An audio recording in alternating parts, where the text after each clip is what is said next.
कहे महाराज।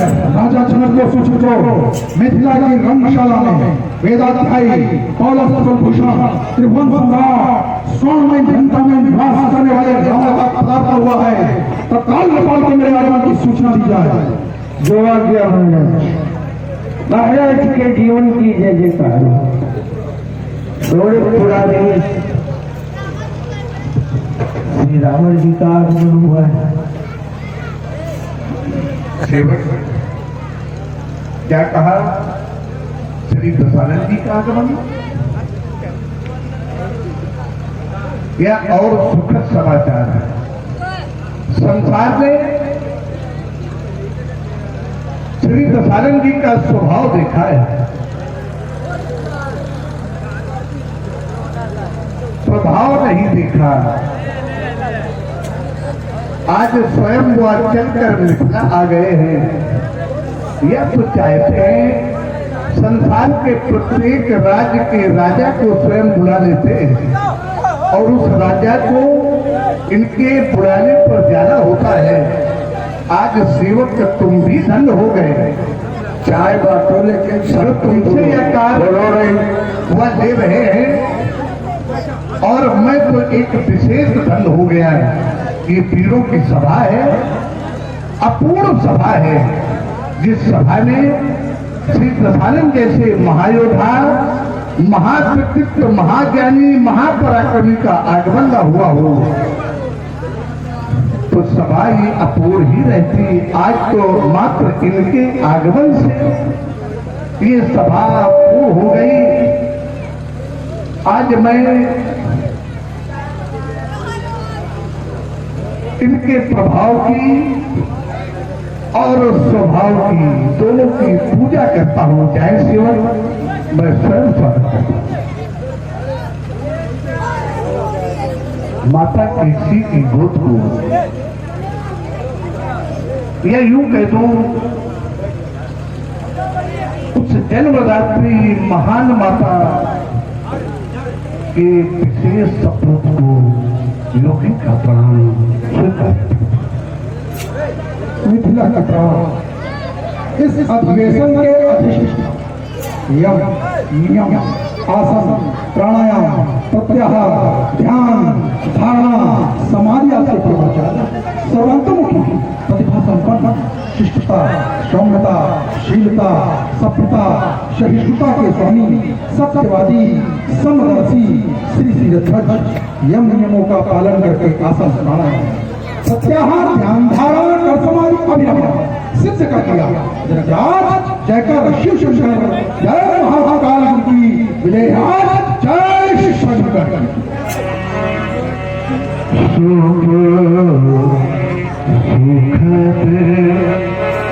संयोगी की आज सुख है और सुखद है।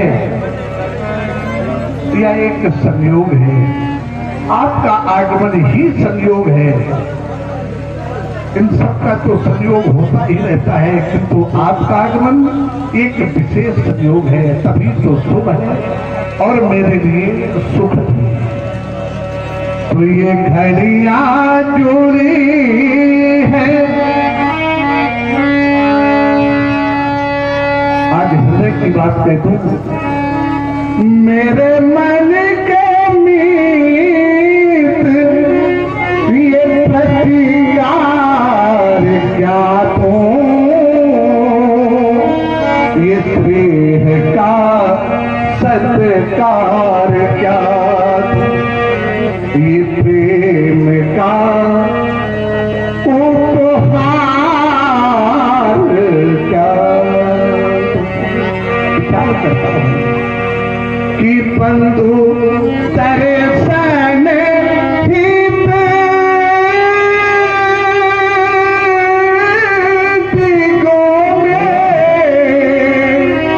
ये पलकों के पावड़े बिछाए।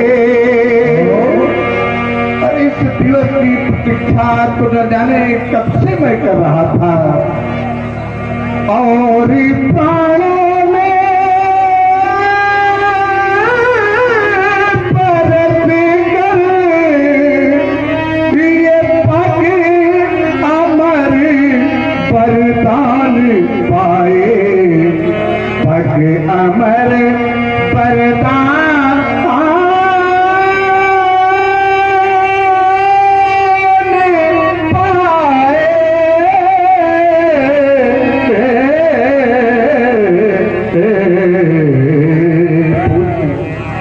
आज जब मैं इधर या उधर या यूं कहता हूँ 34 से दृष्टिपात करता हूँ, क्या दिखता है क्या ध्वज? आज मैं नहीं, ये दिशाएं भी कह रही कि खिल खिला कर हाथ पड़ी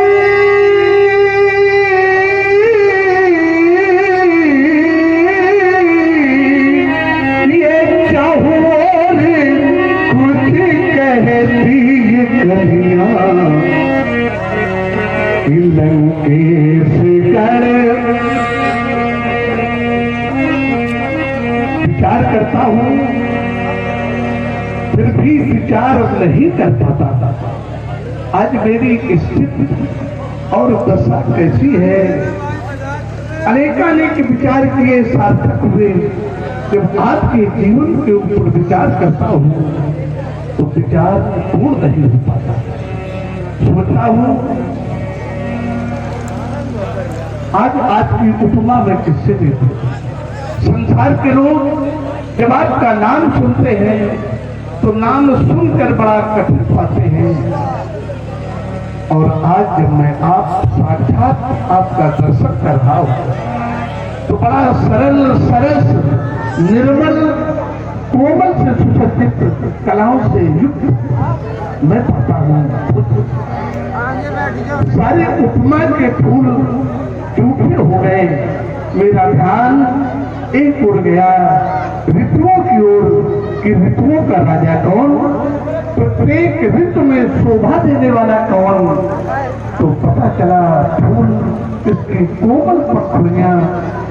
आज मैं आपकी उपमा उन फूलों के भी पखुड़ियों से कर रहा हूं कि आपका जीवन तो इतना सरस है, इतना सरल है, इतना निर्मल है कि जिसकी उपमा सिर्फ फूल ही पा सकते, और फूल ही नहीं उस पर भी मैं विचार नहीं कर पाता। तो क्यों ना आज आपको ऋतुओं के फूलों का राजा क्यों बना कि ऋतुराज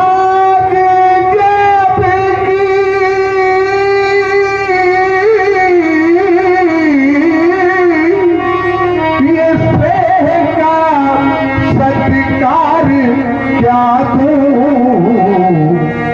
ये प्रेम का उपहार क्या, ये प्रेम का उपहार क्या दूं, ये स्नेह का सत्कार क्या।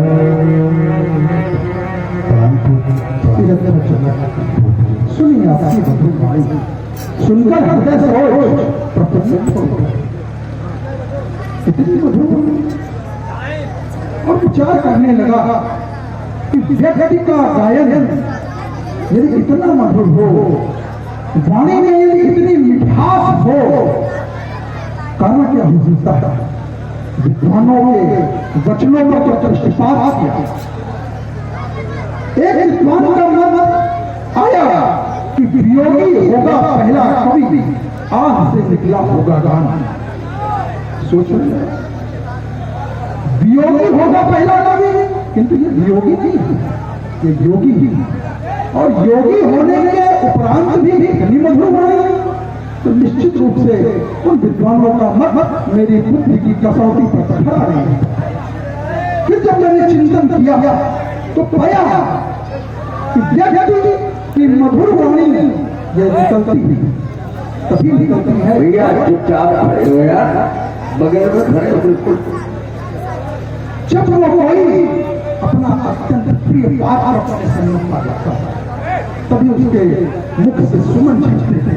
और आज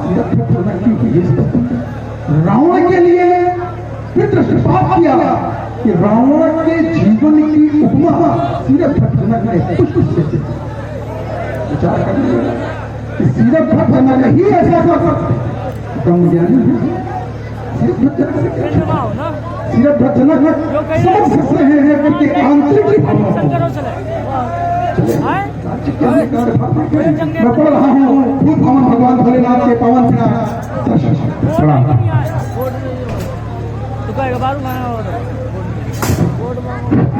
वोट कहाँ से मांग के वोट भवन भगवान भोलेनाथ के पावन प्रयास चीन में बांध के उड़ने चाहिए मस्त प्रथम तो आपको इस रामा का सलाम स्वीकार, किंतु आज आपको इस स्थिति में पाकर ये सोचने के लिए कोशिश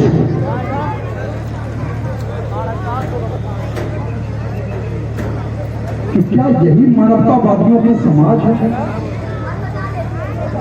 ये सोचने के लिए विवश हो किसी को बना एक मानवतावादी राजा,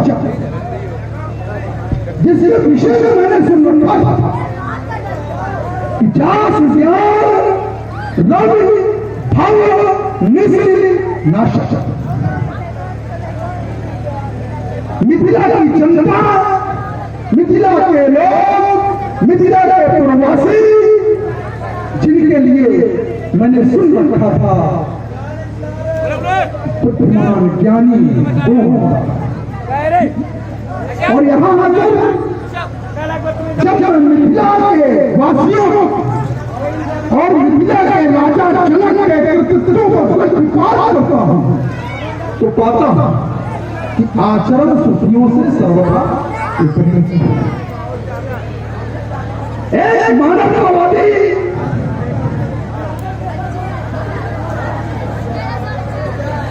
को जिसने जीवन सामाजिक यहाँ गंधार किन्या सम्राट विभ्राट युगपाल दिग्पाल महिपाल जो जहाँ से उपस्थित है उसी को आगे इस स्थान से आजकल के संकट खाने का दुस्साहस किया तो रावण की कंधार का वार उसके गर्दन पर टूट जाएगा और ये रावण उसके शीश को काट कर इस भेद का समर्पित। हालांकि रावण को यह मालूम है कि अभी भी राजलोक में ऐसा कोई भी दूसरा नहीं जो रावण की आज्ञा की अवज्ञा कर सके, क्योंकि है सिंह निकला जो लंका को सब दिखाए, अरे स्नेह मोटा दूध दिया जो समुद्र को हो दिखाए, उसे अगली चुनौती देता रावण जब हम खंडन करने आएगा लंकेश हाथ में लेगा जीवन हमारा आप लोगों ने मिथिला राज समाज के अंतर्गत सम्मानित दशानंद जी का आगमनोपरांत राजा जनक के द्वारा श्रीमान जी का यथोचित अभिवादन के साथ साथ श्रीमान जी का वर्तमान स्थितियों से श्रीमान जी को अवगत कराना। प्रभावित हुए श्री रावण जी शुभाशीष ने प्रदान किया कि तुरंत राजा जनक के विरोध में चलते हैं, गुरुवंत में समझाने का प्रयास करते हैं और ऐसा मेरा विश्वास है कि मेरी बात उनको समझ में अवश्य आएगी। ओ दशक दशानंद वर्तमान के सर्वभौम सम्राट श्री रावण जी आपको यह भाव कोट कोट वंदन करता है, अभिवंदन करता है और स्वागत करता है। प्रणाम स्वीकार। श्रवणपुराधीश महाकाल जय जय श्री शंकर भगवान, जय जय श्री भोलेनाथ। रावण जी आपका एक वक्तव्य आया राज समाज के अंतर्गत जो मैंने सुना, आपके द्वारा कहा गया कि मैं लंका में और लंका की वीथियों में सुना करता था, किंतु यहाँ पर राजा जनक के कृत्य छुट्टियों से फिर राजा जनक के विषय में आपने बताया कि राजा जनक ज्ञानी है, जास ज्ञान रवि भव निश्नासा। यहाँ की प्रजा के विषय में आपके द्वारा बताया गया पूर्ण नरनार सुहर सुसंता धर्मशील ज्ञानी गुणवंता। लेकिन आरोप आपका राजा जनक था कि राजा जनक के द्वारा एक मानवतावादी को इन परिस्थितियों में पहुंचाया जा रहा है और किसी का कोई भी विरोध नहीं है। तो सर्वप्रथम अगर राजा जनक के द्वारा कोई भी अनुचित कार्य किया जा रहा है तो इनके द्वारा उसका विरोध होना चाहिए, क्योंकि आपने ही उसको कहा है कि जो निवासी है, जो जनता है, नगरवासी है, पूर्णनार सुसंता कि तो ऐसा कोई विरोध किसी के द्वारा नहीं है। इसलिए यह आरोप आपका राजा जनक के ऊपर लगाने योग्य नहीं है। एक और वार्ता आपके द्वारा आई कि ये मानवतावादी, इनके द्वारा मानवतावादी कार्य किए गए, तो ये बात कुछ समझ में नहीं आई कि इनके द्वारा कौन सा मानवतावादी कार्य किया गया। मैं अपनी वाणी को अल्प विराम दे रहा हूं। श्री राम।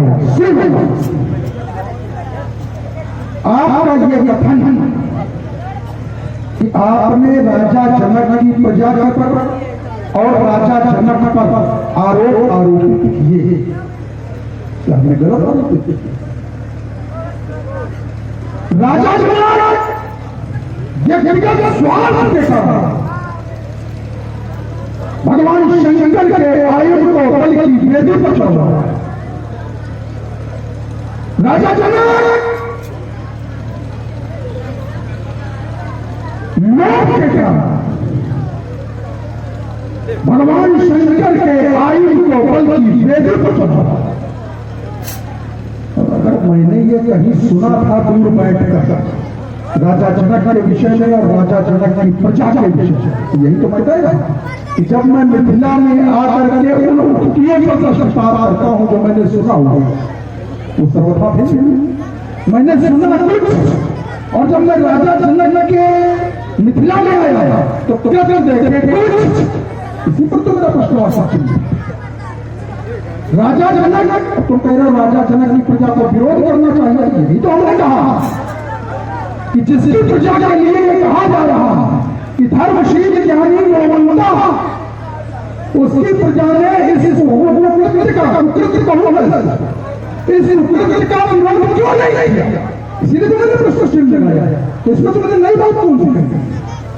दूसरा तुम्हारा ये कथन कह रहे हो कि इनके द्वारा मानवतावादी कार्य क्या किया गया? त्रिपुरासुरों का संहार इसी पिनाक के द्वारा किया गया। त्रिपुरासुर कौन था? तुम स्वयं और हमसे पूछ रहे हो कि इनके द्वारा मानवतावादी कार्य क्या किया गया? जिस समय संभवों प्रजा रही थी, संभवों विश्व कर रहा था त्रिपुरासुर के आतंक के कारण, उस समय भगवान शंकर के द्वारा इस आयु त्रिपुर का वध किया गया, त्रिपुरों का विनाश किया गया। और तुम्हारा वध होने से मात्र इसलिए बच गया क्योंकि तुम हाथ के शिवलिंग को पकड़ के बैठे, इसलिए भगवान ने छोड़ दिया। ये मानवतावादी कार्य इनके द्वारा किया गया। सिर्फ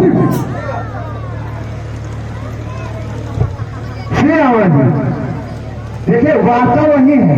मैंने कहा यदि राजा जनक का कार्य अनुचित होता तो इनके द्वारा विरोध होता। जो कार्य आपको स्वयंता सुखाए दिखाई दे रहा है वही कार्य इन्हें सर्वजन हिताय दिखाई दे रहा है। क्योंकि एक योगी ज्ञानी स्वयंता सुखाए की भावना से कोई कार्य करता ही नहीं है। क्या एक ज्ञानी हो भी राजा जनक जैसा ज्ञानी जिसके विषय में कहा गया जास ज्ञान नासा, वो स्वयंता सुखाए की भावना से कोई कार्य करेगा? सर्वजन हिताय की भावना से कार्य किया जाए। और जहां सर्वजन हिताय आ जाएगा वहां क्या स्वार्थ लाभ रह जाता है? अगर यहां लाभ होता, स्वार्थ होता तो निश्चित इनके द्वारा विरोध होता। किंतु जब स्वार्थ ही नहीं है, राजा जनक के जो भी कार्य हैं, ये योगियों के जो भी कार्य होते हैं वो सर्वजन हिताय की भावना से होते हैं, सर्वे भवन सुखना की भावना से होते हैं। इसलिए आप जो भी आरोप राजा जनक पर लगा रहे हैं वह उचित नहीं है। हाँ, दूसरी वार्ता एक आपके द्वारा आई, त्रिपुराधीशों का विनाश, तारकाक्ष, कमलाक्ष और विद्युतमानी, ये तीन त्रिपुराधीशों के नाम से इन्हें जाना जाता है। उनका विनाश भगवान शिव के द्वारा किया गया। अस्त्र ये थे, शस्त्र के रूप में इन्हें प्रयोग किया गया, लेकिन भगवान शंकर यदि न होते तो ये थे बट हो जाता त्रिपुराधीशों का, नहीं हुआ। जब भगवान शंकर ने इनको उपयोग में लिया तभी उनका वध किया गया। इसलिए शस्त्र की प्रधानता है, ना कि शस्त्र की प्रधानता है। श्री राम जी विषय देखिए नहीं, आप विषय से पूर्ण रूप से टिके हैं। हमने सीधे सीधे कहा कि त्रिपुरासुर तुम थे। ये लड़की कम बोलो थोड़ा। हमने सीधे कहा कि तत्काली त्रिपुरासुर तुम थे। मैंने तारकाक्ष, कमलाक्ष और विद्युत माली का नाम लिया है, और तारकाक्ष, कमलाक्ष और विद्युत माली का वध इससे हुआ ही नहीं। तो ये तुम्हारी बात कैसे मान ली जाए कि तारकाक्ष, कमलाक्ष और विद्युत माली का वध? हमने सीधे सीधे तुमसे कहा था कि 12 से तत्कालीन त्रिपुरासुर अर्थात अपनी घटना छिपा रहे हो। जब भगवान शंकर के द्वारा तुमको मार के भगाया गया वो नहीं बताना चाहते, और यहाँ पर तुम दूसरा है जो किसी अन्य कल्प में हुआ उसका उदाहरण प्रस्तुत कर रहे हो। तो ये हमारे सामने तुम्हारे इस प्रकार के उदाहरण चलने न पाए। हमने अगर राजा जनक ने स्वार्थी लोभी कहा था, हमने कोई गलत नहीं। राजा जनक स्वार्थी है, सिद्ध होता है कि अपनी पुत्री के विवाह के लिए भगवान शंकर के आयुध को बल की वेदी पर चढ़ा। एक उदाहरण है मेरे स्वार्थी के निर्भर नहीं रहेगा। और तुम कोई ऐसा उदाहरण लेके आओ, मैं खाली बोल रहे हो कि जात ज्ञान लो बहुत बना हमारी अधिकारियों को बोल रहे हो। जो हमने उदाहरण प्रस्तुत किया था कि उसके आचरण विपरीत कोई नया उदाहरण लेकर के आओ जिससे ये सिद्ध हो कि राजा जनक स्वार्थी नहीं है, राजा जनक लोभी नहीं है। तब तो हमारी बात स्वीकार कि हाँ भाई राजा जनक तुमने खाली पढ़ दिया सर्वजन हिताय सर्वजन सुखाय, उसने सर्वजन हिताय सर्वजन सुखाय किया। भाई 12 वर्ष का जब अकाल पड़ा, प्रजा भी भूखों मरने लगे, वो स्वयं मरने की स्थिति में पहुंच गया, तो उसने हल चलाया। पहले नहीं चला सकता, तो 12 साल प्रजा को मारने की आवश्यकता क्या थी? कार्य तो पहले भी किया जा सकता था। आखिर ऐसा कौन सरकार था कि 12 वर्षों तक राजा जनक को पीछा करनी पड़ी और उसके पश्चात उसने ये कार्य किया? पहले भी कर सकता था, प्रजा मरती नहीं, उसको चिंता नहीं थी। जब स्वयं की स्थिति होगी अब गए, तब ये निर्णय लिया गया कि चलो आओ भूमि शोषण करते हैं, पानी बड़ा सुंदर, बड़ा ही तार्किक अभिनय चल रहा है राम और बनासो जी का। हमारे सत्य प्रकाश जी त्रिपाठी कानपुर वासी, आपने 20 मुद्दाएं दोनों विजेताओं के लिए भेंट की है। बहुत बहुत धन्यवाद। और एक इन्होंने कभी विरोध किया होगा, कभी विरोध किया। अहिल्या के सतीत्व का हरण, अहिल्या का उदाहरण इसलिए ले रहा हूं कि राजा जनक के राज्य से संबंधित मामला। राजा जनक के जो गुरु है, कुलगुरु है, सतानंद है, उनकी मां का मामला है। इसी प्रजा ने विरोध किया, तो इस प्रजा ने कभी विरोध नहीं किया। क्या? क्योंकि राजा जनक समर्थ है, और समर्थ का विरोध वही छोटे लोग नहीं करते। श्री राम जी, आपके द्वारा प्रारंभ में कहा गया कि मैं अर्थात बाणासुर त्रिपुराधीश स्वीकार करता हूं। ये कालखंड कल्पांतर मतांतर है, मैं भी स्वीकार करता हूं, लेकिन वहां भी प्रधानता व्यक्ति की, ना कि शस्त्र की। एक और उदाहरण दे रहा हूं। सैनिक युद्ध करते हैं, सैनिक युद्ध करते हैं सीमाओं पर। अगर सैनिक ना हो, शस्त्र हो, तो क्या युद्ध हो सकता है? नहीं हो सकता। अतः सर्वथा यह कह देना कि केवल इन्हीं की प्रधानता है, यह स्वीकार करने योग्य नहीं है। हाँ, ये कहा जा सकता है कि इनकी भी प्रधानता है और व्यक्ति की भी प्रधानता है। अर्थात शस्त्र और व्यक्ति भगवान शिव दोनों की प्रधानता है, ना कि केवल इनकी। हाँ, दूसरी वार्ता में आपके द्वारा कहा गया कि राजा जनक लोग लाभ के वशीभूत होकर के कर रहे हैं। कोई एक और उदाहरण आप ले आओ हमारी ही चौपाई है। हाँ, कहा गया यही विवाह अतिहित सबही का, यही विवाह अतिहित सबही का। अगर राजा जनक का यह व्यक्तिगत लाभ होता तो यह न कहा जाता कि यह विवाह अतिहित सबही का। इसीलिए मैंने प्रारंभ में ही कहा कि योगी के द्वारा, एक ज्ञानी के द्वारा सर्वजन हिताय की भावना से ही कार्य किया जाता है, स्वांता सुखाय की भावना से कोई भी कार्य नहीं किया जाता है। एक और आपने रखा अहिल्या, तो इस बिंदु पर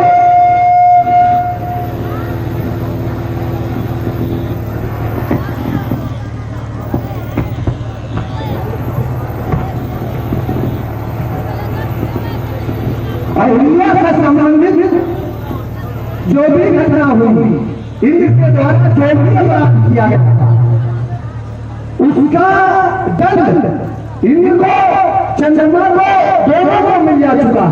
हाँ, इनके द्वारा विरोध किया जाता। अगर अहिल्या स्वयं में सक्षम न होती तो अलग से इनके द्वारा विरोध किया जाता, किंतु अहिल्या खुद सक्षम थी। अहिल्या है जो अहिल्या कन्याओं में है, वो चाची तो तुरंत साबित कर सकती थी, किंतु उन्होंने ऐसा नहीं किया, इसलिए इनके द्वारा कोई विरोध नहीं हुआ। दूसरी बात, इनको साबित कर दिया गया। अतः जिस अपराध का दंड पूर्व में दिया जा चुका है उसका अभियोग पुनः चलाना उचित नहीं है। श्री राम श्री पर देखिए, ना तो मैंने ये कहा है कि शस्त्र की प्रधानता है या ये विषय तो हमारे द्वारा लाया नहीं, ये विषय तो आपके द्वारा अनावश्यक लाया जाए। बिंदु कुछ और है वार्ता का और आप वार्ता कहीं और कर रहे हो। हमने तो केवल ये कहा था, जब तुमने ये पूछा कि इनके द्वारा मानवता का कौन सा कार्य हुआ, तो हमने ये बताया कि तुम्हारे त्रिपुरों का विनाश इसके द्वारा किया भगवान शंकर ने। तो उन्होंने स्वीकार किया कि कल्पांतरों की कथाएं हैं, मानते हैं। तुमने कम से कम स्वीकार किया कि हाँ तुम्हारे साथ ये कथा घटित हुई। तुम्हारा ये कथन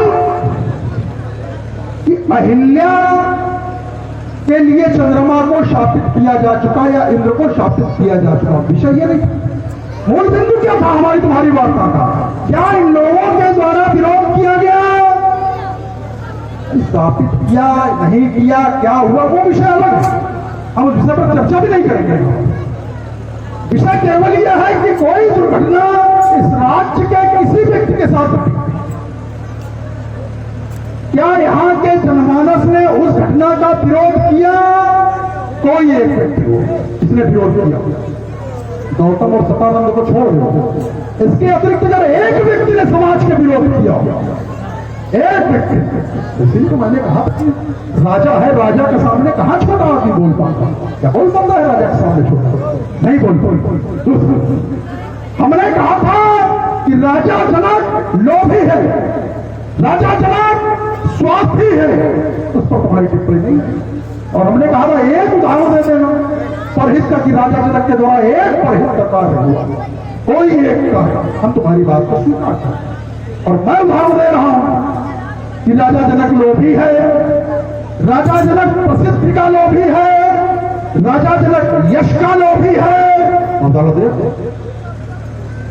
एक बार एक कथानक से दूंगा, इसके बाद मुख्य धारा में आऊंगा। एक बार श्री नारद, और ये घटना इसके पहले रामलीला के मंच पर किसी के द्वारा नहीं बताई गई, और हमारे अत्यंत बुजुर्ग हम लोग जिनको रामलीला का पितामह कहते हैं वो यहाँ विराजमान, अगर किसी ने बताई हो तो रोक देंगे हमको कि हाँ ये बताई जाएगी, जो घटना मैं बताने जा रहा हूं। एक बार नारद राजा जनक के यहाँ आए। नारद ने राजा जनक से कहा, क्योंकि राजा जनक उस समय अपनी कीर्ति को बढ़ाने में लगा था, अपने यश को फैलाने में लगा हुआ था। शास्त्रार्थ कराता था, ब्रह्मवेत्ताओं की सभाएं कराता था, और वहां पर जो ब्रह्मवेत्ता शास्त्रार्थ में विजयी होता था उसको पुरस्कृत करता था। क्यों? और यश फैलेगा, 4 जगह जाके हमारा नाम लेगा, ये वो यश का फल है। और उस समय उसके मन में अहंकार भी था।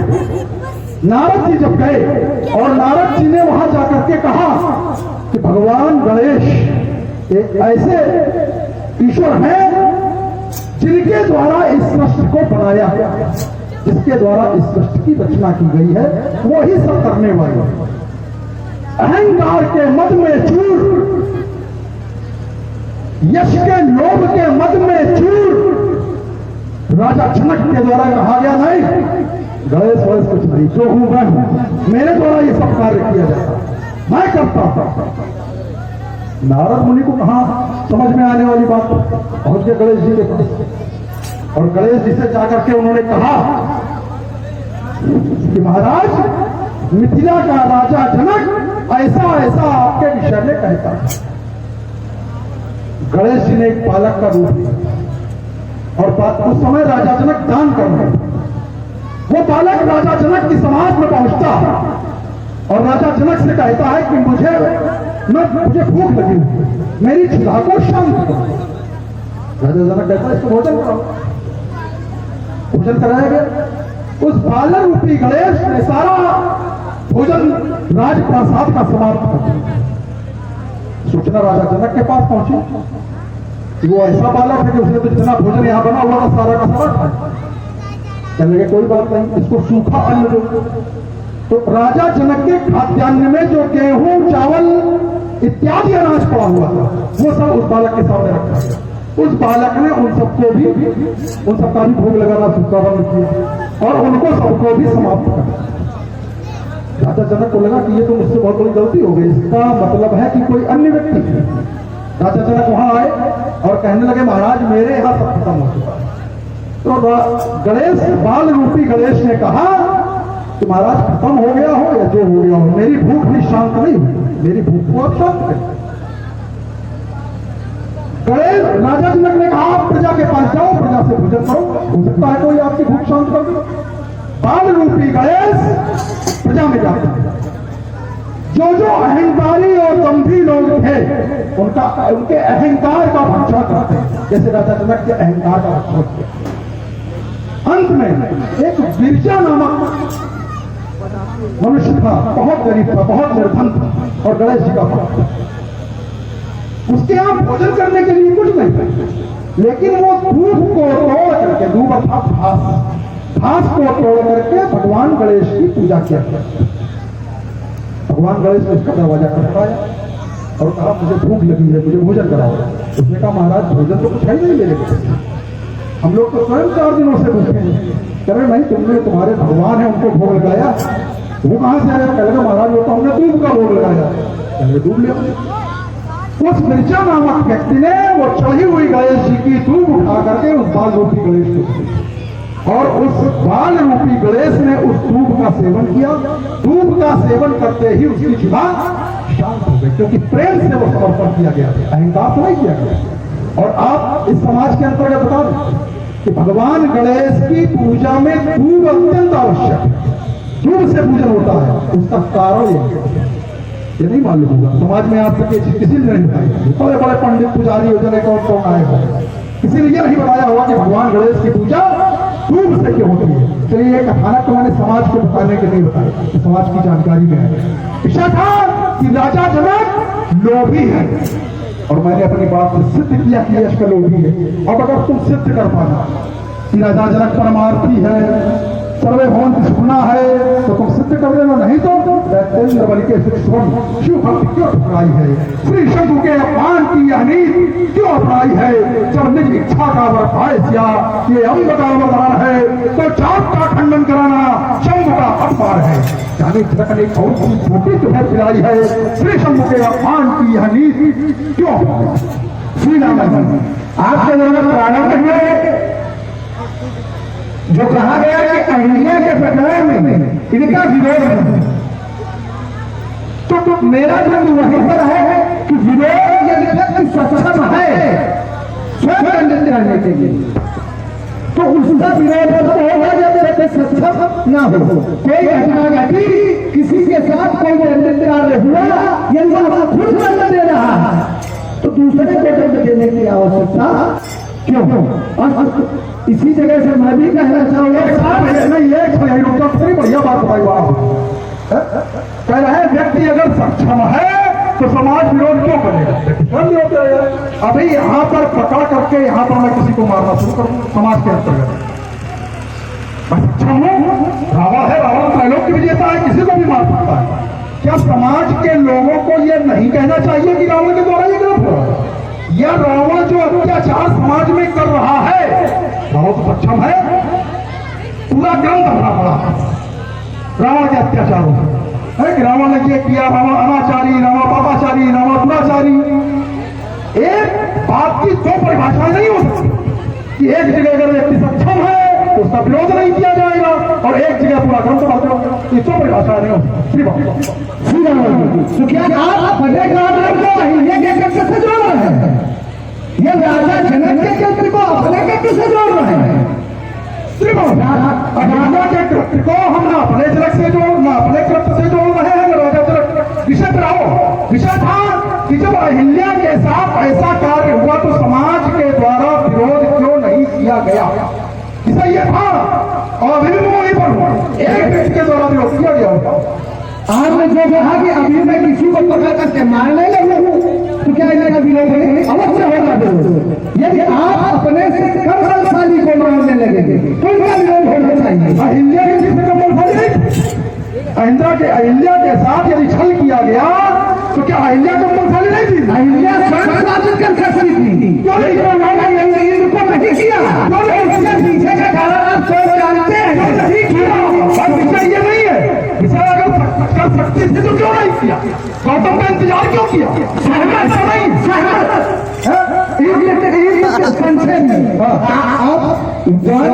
मैंने बताओ वहां पर अहिल्या की स्वतंत्रता, यहाँ आपकी बात अगर एक ग्रंथ में कहीं किसी ने ये लिख दिया है, किसी विद्वान ने, कि अहिल्या की सहमत थी, लेकिन 4 ग्रंथों में द्वारा कि अहिल्या चाह नहीं अहिल्या चाह नहीं सुन लो पूरी बात समझना चाहता। 4 ग्रंथों में ये उदाहरण है कि अहिल्या को जानकारी ही नहीं हुई, अहिल्या बाद में जान पाई। जब वो जान पाई तो उसका विरोध किया कि किसी एक ग्रंथ में किसी ग्रंथकार ने दिया, तुम्हारी वो बात भी स्वीकार करता, मैं उसको नहीं मान रहा, लेकिन 4 ग्रंथों में यह दिया हुआ है कि अहिल्या जान ही नहीं पाई, उसके साथ छल हुआ, वो बाद में जान पाई। जब जान पाई तो वो फालतू घटना है, उसका चर्चा करने की आवश्यकता है।